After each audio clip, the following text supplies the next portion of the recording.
वार्तावल्याः निरक्षीरविवेकिभ्यः दर्शकेभ्यः आवयोः भूयांसि नमांसि। अहं सुनीलः, अहं च सिद्धिदात्री। सिद्धिदात्री वार्तावल्याः प्रवर्तनादारभ्य ऋतूणां षट्कं व्यतीतं, कथञ्च यापितोऽयं कालः नैव परिज्ञायते। सत्यं, प्रवर्तनक्रमेऽस्मिन् अस्माभिः नानाविधजनाः, घटनाः, प्रसङ्गाश्चानुभूताः। तेषु केचन संस्मरणीयाः, केचन च अतिविशिष्टाः अवर्तन्त। वस्तुतस्तु वार्तावल्याः निर्मितिव्याजेन अस्माभिः सर्वैरेव बृहद् अनुभवभण्डारः समर्जितः। कथ्यते यत् सदसत् प्रवृत्तिकैः लोकैः घटनाजातैश्च संवलितमस्ति इदं जगत्। तत्रापि बाह्यतः मधुरभाषी आभ्यन्तरं च कपटान्वितः कश्चन जनः वस्तुतः एव दुर्जनपदवीम् अधिरोहति, यथा चास्मदीयं सुभाषितं विज्ञापयति। दुर्जनः प्रियवादी च नैतद्विश्वासकारणं, मधुतिष्ठति जिह्वाग्रे हृदये तु हलाहलम्। दुर्जन मधुभाषी हों तो भी उन पर विश्वास न रखें। उनकी जीभ पर मधु है, परंतु हृदय में भयंकर विष होता है। Watch out for the smooth-talking wicked one. For all their sugar-coated words, their hearts brim with venom. Sunil, हृदि विषभावम् आदधानैः जनैरेव कुत्रचित् संवलितं सद्यस्तनं जगत् कलियुगं प्रकीर्त्यते। अस्मिन् चापि कलियुगे सर्वविधवैश्विकज्ञानप्राप्तेः सुलभसाधनं तु वार्ताः एव वर्तन्ते।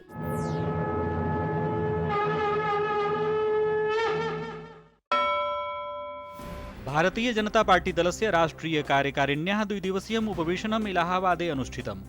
अवसरेऽस्मिन् प्रधानमन्त्री नरेन्द्र मोदी प्रतिपादयत् यत् उत्तरप्रदेशे दुराचारः चरमे वर्तते, अपि च राज्ये सम्प्रदायवादः जातिवादश्च व्याप्तौ वर्तेते। भारत थाईलैंड देशाभ्यां शिक्षा संस्कृति क्षेत्रयोः सन्धिद्वयं हस्ताक्षरितम्।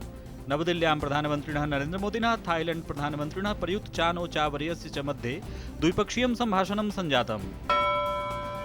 देशस्य इतिहासे प्रथमं वारं वायुसेनायां महिला विमानचालकत्रयं युद्धविमानचालकत्वेन सम्मिलितम्। रक्षामन्त्रिणा मनोहर पर्रिकरेण एतद्विषयिणी आधिकारिक घोषणा विहिता। सद्य एव महाराष्ट्रस्य येवलास्थेन लोकमान्य संस्कृत विद्यापीठेन विद्यानिधिः विद्यावाचस्पतिश्चेति मानदोपाधि प्रदान समारोहः समायोजितः। अस्मिन् कार्यक्रमे डॉक्टर जीतराम भट्टः, श्री लेलेवर्यः, श्री हृदय भागवतः, श्री राहुल जैनश्च तत्तद् उपाधिभिः सम्मानिताः। मुम्बईस्थे सन्दीपनी साधनालये चिन्मय विश्वविद्यापीठस्य आधिकारिक अन्तर्जालपुटकस्य लोकार्पणं सञ्जातम्। इदं नवीनं विद्यापीठं संस्कृतेन सममेव प्राच्यविद्यानां, भारतीय विविधकलानां च अध्ययनम् अनुसन्धानयोः विशिष्टकेन्द्रं भविष्यति। विगत शुक्रवासरे महायोगिनः परमहंस योगानन्दस्य जीवनमाधृत्य एवेक लाइफ ऑफ योगानन्द इत्याख्यं वृत्तचित्रं प्रकाशितम्। अस्मिन् वृत्तचित्रे योगानन्दस्य जीवनमाध्यमेन योगस्य गूढरहस्यम् उद्घाटितमस्ति। सिद्धिदात्री, आसन्न प्रायः एव अन्ताराष्ट्रियो योगदिवसः। योगसन्दर्भमेव अवलम्ब्य अद्य वार्तावल्यामपि तृतीयप्रभागः अस्माभिः योगसंवादेन समलङ्क्रियते। योगसाधनाक्षेत्रे ध्रुवम् इव अचलपदम् आदधन्ति, अन्ताराष्ट्रिययोगमण्डलस्य अध्यक्षपदभारं लीलया निर्वहन्ति योगाचार्या श्रीमती हंसा अद्य संवादाय उपस्थिता अस्ति।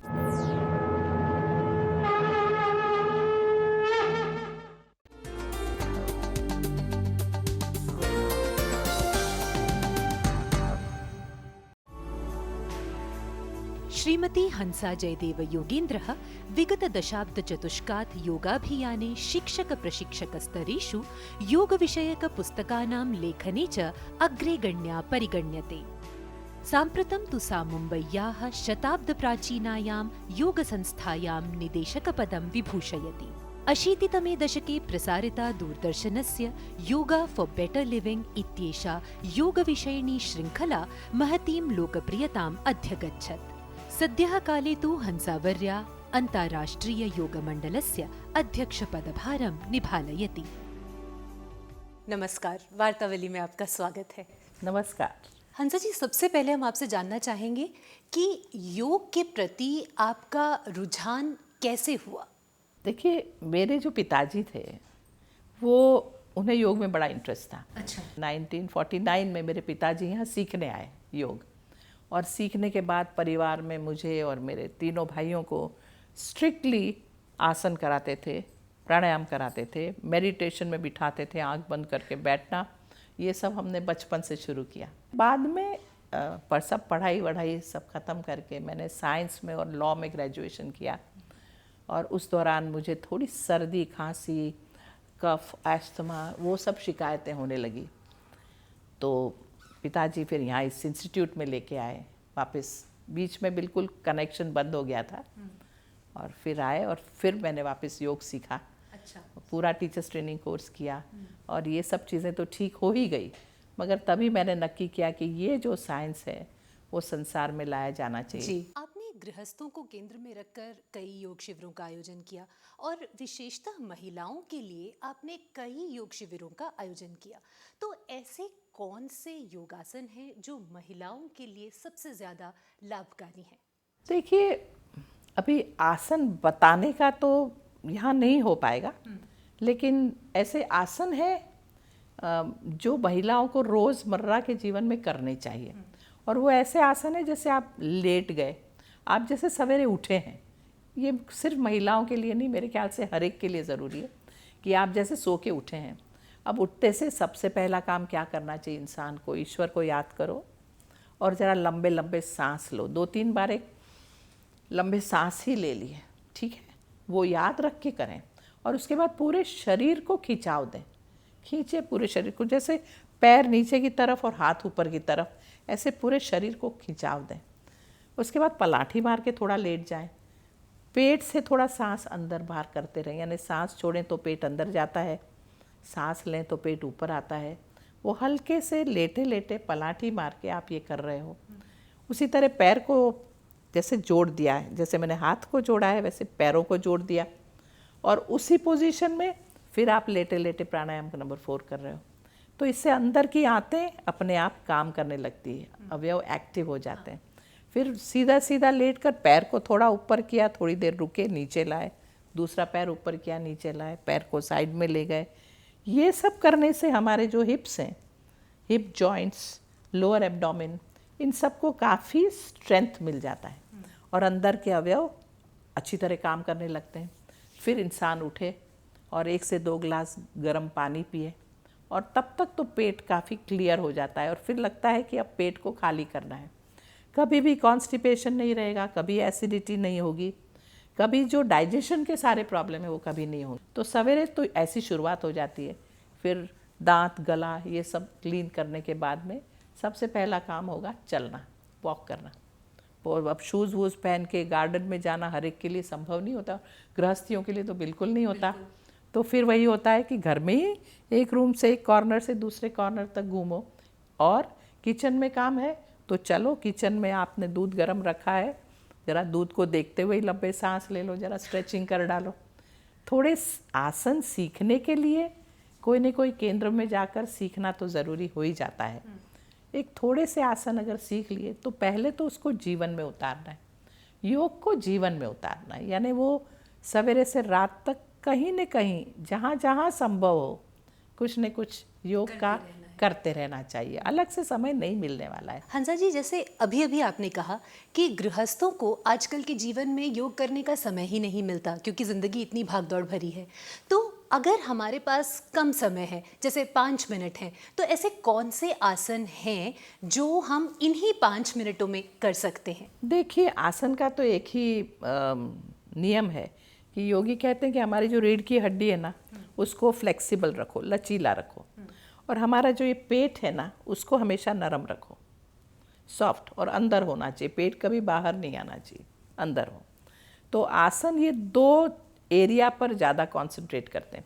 और तीसरा है ये एक्सट्रीमिटीज़, तो 1-2 बार उठ बैठ कर ही लेनी चाहिए, जिसको उत्कट आसन कहते हैं, या मेडिटेटिव पोज में बैठ जाते हैं, जो मैंने कहा पलाठी मार के। वो एक्सट्रीमिटीज़ कुछ न कुछ ये कर लेना ज़रूरी हो जाता है। 2-2 बार कर लो एक आसन, तो आप हाथ आगे से लेके ऊपर तक ले जाओ, सांस अंदर लेते हुए, तलासन कहते हैं, अपने आप को ऊपर की तरफ खींचो, साइड से हाथ ऊपर ले जाओ, पर्वतासन वगैरह। सारी चीज़ें सांस के साथ में करें। जी, अगर देखा जाए तो आज व्यायाम की कई पद्धतियां हैं, जैसे आप अगर जिम की बात करें या फिर एरोबिक्स, ज़ुम्बा, साल्सा, तो इन सभी पद्धतियों में और योग में क्या अंतर है? बहुत अच्छा प्रश्न पूछा है आपने मुझे। ये मेरे ख्याल से सबको पता होना चाहिए, क्योंकि योग एक सर्वांगी विकास है। जी, सिर्फ कसरत करने से इंसान फिट नहीं रह सकता, रोग मुक्त नहीं हो सकता। खाली उसे एक अच्छा एनर्जेटिक महसूस होगा, भाग दौड़ और अच्छी तरह कर पाएगा, उतना ही। ज़रूरी है कि मन की स्थिति को समझें।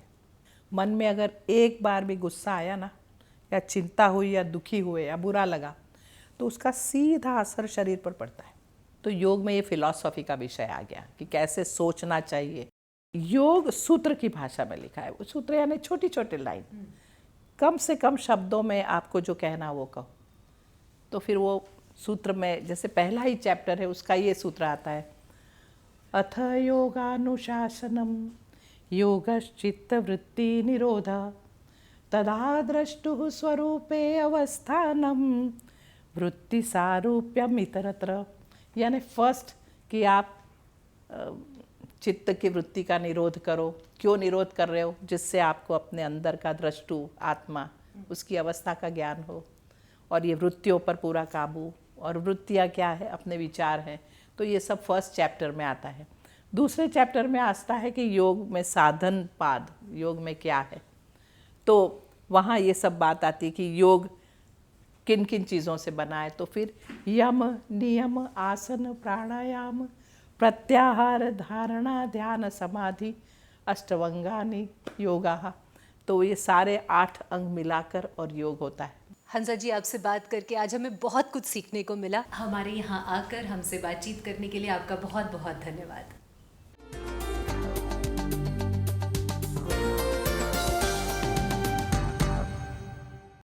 अहो स्फूर्तिप्रदः योगः उत्साहम् आनन्दं च अनुभवामि। सममेव योगकारणात् प्रकृतिसान्निध्यं मया अनुभूतम्। प्राकृतिक सौन्दर्य सम्पदेयम् अस्माभिः सर्वैरेव प्रतिक्षणं प्रयत्नपूर्वकं संरक्षणीया अस्ति। सुनील, प्रकृतिसंरक्षणस्य इमे संस्काराः अस्मदीयसंस्कृतौ आशैशवादेव कथामाध्यमेन उपपाद्यन्ते। कथानाञ्च प्रसङ्गोऽयं वार्तावल्यामपि यथा कालं प्रस्तूयते, तर्हि अद्यापि ईदृशीमेव कथाम् एकाम् आदाय उपस्थितोऽस्ति कथाकारः युवराजः।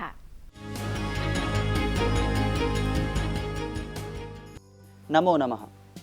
पंचतन्त्रकथाविषयकः भवताम् अनुरागः भवत्प्रेषितपत्रैः सुतरां स्फुटीभवति। अयमेव च अनुरागः अस्मान् पुनः पुनः अभिनवकथा प्रस्तुतये सुतरां प्रेरयति। पंचतन्त्रशैल्यामेव आधृताम् अभिनवां लोककथाम् आदाय अयं जनः पुनरागतोऽस्ति। एकदा कस्मिंश्चित् वने एकः सिंहः व्याधस्य पिञ्जरे निबद्धः।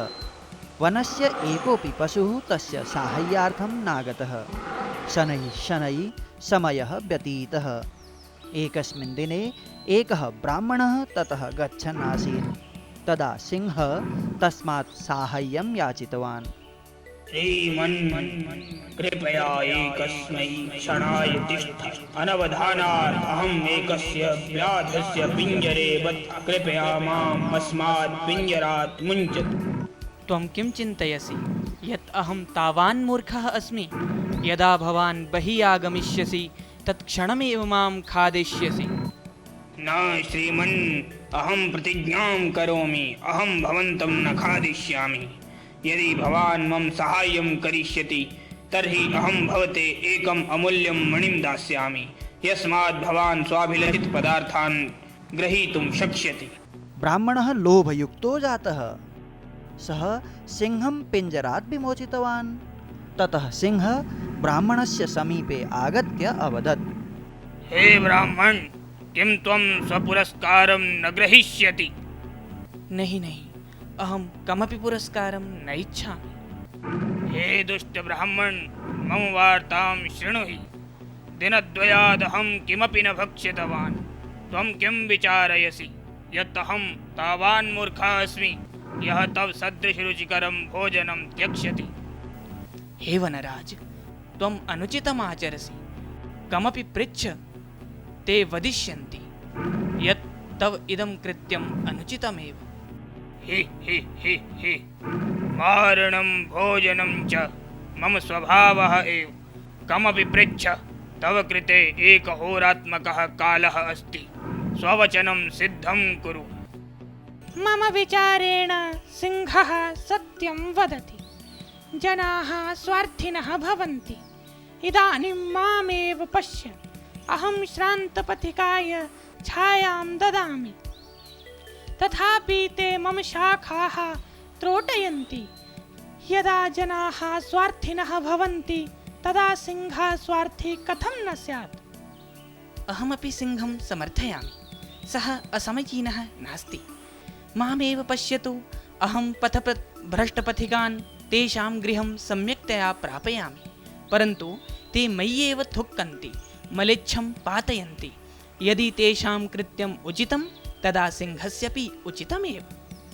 युवां सत्यं वदथ, परञ्च अहं किञ्चिदपि नावगच्छामि। किं त्वम् एकं कार्यं करिष्यसि? त्वं मां तत्र नय यत्र एषा घटना घटिता। तत् स्थानं दृष्ट्वैव निर्णयम् अहं कर्तुं शक्नोमि। चलतु विप्र, चलतु। ततः ब्राह्मणः, सिंहः, शशकश्च पिञ्जरपार्श्वे गतवन्तः। शशकः वारं वारं पिञ्जरम् अवलोक्य अवदत्, अहं विश्वसितुं न पारयामि यत् एतावान् दीर्घः सिंहः एतस्मिन् लघुपिञ्जरे कथम् आगतवान्। युवां मूर्खौ स्थ, अहं नैव। ततः सिंहः पिञ्जरे कथमासीत् एतत् प्रदर्शनार्थं पिञ्जरे प्रविष्टवान्। चतुरः शशकः त्वरया एव पिञ्जरपिधानम् अकरोत्। ततः शशकः अवदत्, विप्र, हिंसकपशूनां कदापि विश्वासः न कर्तव्यः। चलतु विप्र, आवां स्वस्वगृहं गच्छाव। ब्राह्मणः शशकश्च स्वस्वगृहं गतवन्तौ। तथा दुष्टः सिंहः तस्मिन् पिञ्जरे पुनः बद्धः जातः। अपि भवद्भ्यः अस्यां कथायां मानवद्वारा वृक्षच्छेदनं, नदीजलप्रदूषणं, प्रकृतेः दोहनरूपञ्च कृतज्ञताचरणम् उचितं प्रतिभाति। मन्ये कदापि नैव। अतः अस्माभिः सर्वान् प्रति कार्तज्ञभावः सन्धारणीयः। प्रकृतिर्विध्वंसं विहाय न कश्चिदपि जनः पुण्यभाग् भवितुमर्हति। बोधप्रदा इयं कथा। कथाप्रस्तुतेरेव अन्यतमं रूपं दृश्यप्रसारमाध्यमम् अपि वर्तते। तत्रापि तावत् कथाचित्राणि वैशिष्ट्यम् आवहन्ति। तस्माच्चैव मनोहारि कथान्वितानि चलच्चित्राणि अस्मद्देशे नितान्त लोकप्रियत्वम् आवहन्ति। भारतीयचलच्चित्रोद्योगे भावस्पर्शी चलच्चित्राणि प्रस्तोतुं मूर्धन्योऽस्ति चलच्चित्रकारः गुरुदत्तः।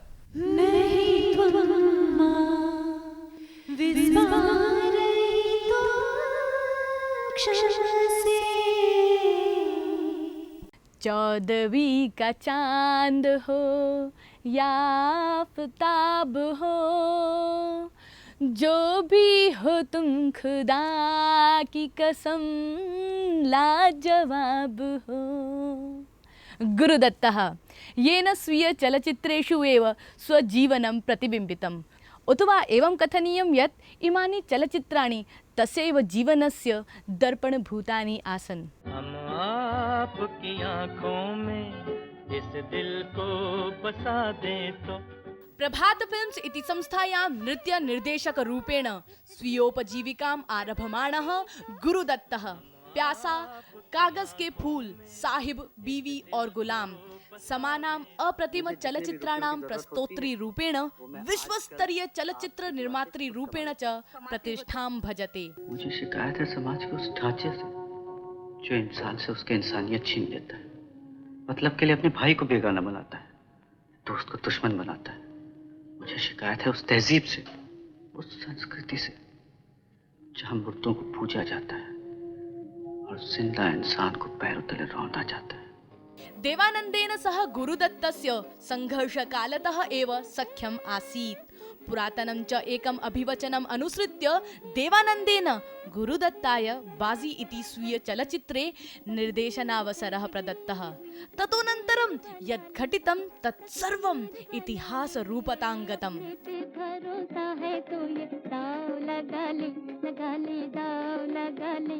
लो भाई सुन लो, पूछती है शहर में चुपचाप ब्याह तो नहीं कर डाला? ख्यातनाम्नीं गायिकां गीता रॉयं प्रति प्रणयाकृष्टः गुरुदत्तः तां परिणीतवान्।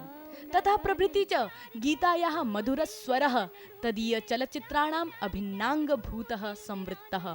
गुरुदत्तस्य चलचित्राणाम् अभिनेत्री इति सुख्याता अस्ति वहीदा रहमानः। 14वीं का चांद हो या आफताब हो, जो भी हो तुम खुदा की कसम लाजवाब हो। प्रयोगधर्मी चलचित्रकारः गुरुदत्तः स्वीय समकालीनेभ्यः अग्रेवर्ती प्रख्याप्यते।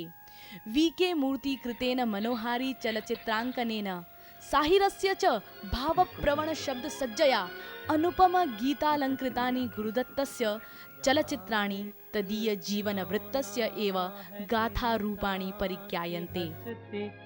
ये बसती है मुर्दा परस्तों की बसती, यहाँ पर तो जीवन से है मौत सस्ती। ये दुनिया अगर मिल भी जाए तो क्या है, ये दुनिया अगर मिल भी जाए तो क्या है। वार्तावली पक्षतः गुरुदत्ताय विनम्रः अयं स्मरणाञ्जलिः। कस्यचिदपि प्रथितयशसः स्मृतिः आदाय पुनरागमिष्यामः। तावत् पश्यन्तु वार्तावली।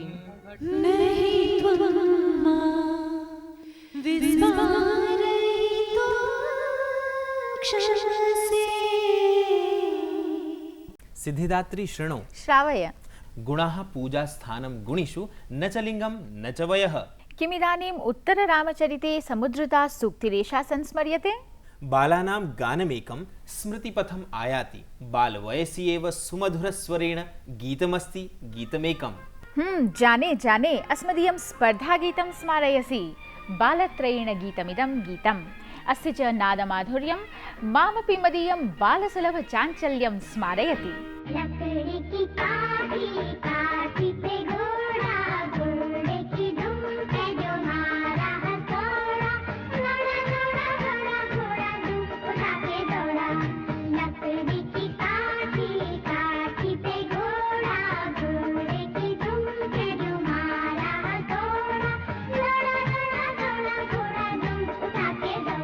दर्शकाः अपि भवद्भिरपि अनुभूयते बाल्यं तर्हि बालानिव झटित्येव लेखनीमादाय अस्य गीतस्य मौलिकानुवादं प्रेषयन्तु। अन्तिमो वधिः आसन्नोऽस्ति। लेखनी तु भवद्भिः वार्तावली विषयकस्वीय भावाभिव्यक्तयेपि उपयुज्या। अत्र तु अन्तर्जालीया लेखनी ईमेल इति वक्तुकावाहं। प्रतीक्षारताः वयम्। नित्यवदेव अस्मिन्नपि सप्ताहे अधिगताः अस्माभिर्भवतां प्रोत्साहक विवेचक प्रतिक्रियाः।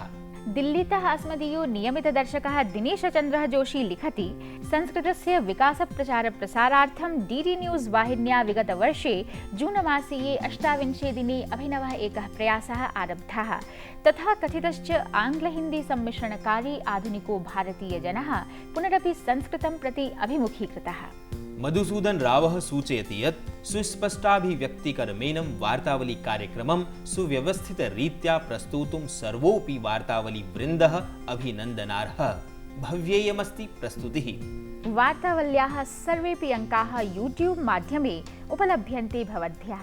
अस्मदीयश्च आगामी अङ्कः वर्षपूर्तिसमायोजकः भविता अतिविशिष्टम् एनम् अङ्कमादाय पुनरुपस्थास्यामः। भवद्भिः सह अस्मदीयं सख्यं सान्निध्यम् अस्मदीया संगतिश्च एवमेव चिरगामिनी स्यात् इत्येनामेव कामनाम् आदाय उदीर्यते। संरक्षध्वं संवदध्वं संवो मनांसि जानतां संवो मनांसि जानताम्। संगच्छध्वं संवदध्वं संवो मनांसि जानतां संवो मनांसि जानताम्